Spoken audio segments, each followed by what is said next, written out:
সকল আপোনালোকে চাই আছে এডুকেটৰ প্লাছ। আজিৰ ভিডিঅ'টোৰ জৰিয়তে আমি গুৱাহাটী হাইকোৰ্টৰ যেটো হিয়াৰিং আছিলে যোৱা 28 মাৰ্চ 2025 অৰ্থাৎ যোৱাকালিৰ যেটো হিয়াৰিং আছিলে সেই হিয়াৰিঙৰ ওপৰত যেটো নোটিফিকেশ্যন আহিলে বা যেটো ৰিপৰ্ট আহিল সেইটো হিয়াৰিংটো আসলতে কি আছিল সেই বিষয়ে আলোচনা কৰিম। তো প্ৰথমৰ পৰা শেষলৈ ভিডিঅ'টো চাই যাব আৰু চেনেলটোত নতুনকৈ আহিলে নিশ্চয় সাবস্ক্ৰাইব কৰি ৰাখিব, কাষত থকা বেল আইকনটো অলপমানত ৰাখি দিব, কাৰণ শিক্ষামূলক চাকৰি সম্বন্ধীয় বিভিন্ন বাবদবিলাক এই চেনেলৰ জৰিয়তে আপোনালোকৰ মাজলৈ তুলি ধৰাৰ চেষ্টা কৰা হয়। তো আহক আজিৰ মূল বিষয়টোলৈ।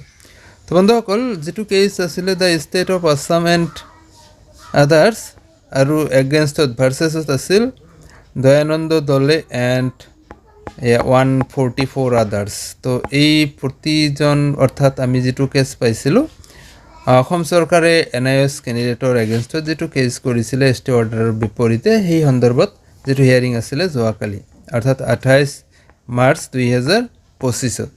তাৰে আমি হিয়াৰিঙত ৰিপৰ্টটো যেটো পালোঁ ইয়াতে আসলতে কি আহিলে সেই কথাটো ইয়াতে জাষ্ট পঢ়ি শুনাম।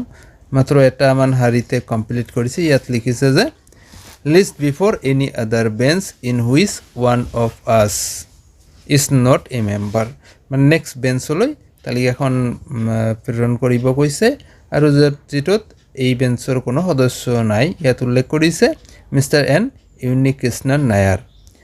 তো বন্ধুসকল, এই কথাখিনি এইটো মানে হিয়াৰিঙত উল্লেখ কৰিছে। তো পৰৱৰ্তী হিয়াৰিঙত আসলতে কি হয় সেয়া হ'ব লক্ষণীয়। তো আমি জাষ্ট আপোনালোকক জানিব বিচাৰিছিলে বাবে এই খবৰখিনি আপোনালোকক জনাবলৈ চেষ্টা কৰিলোঁ।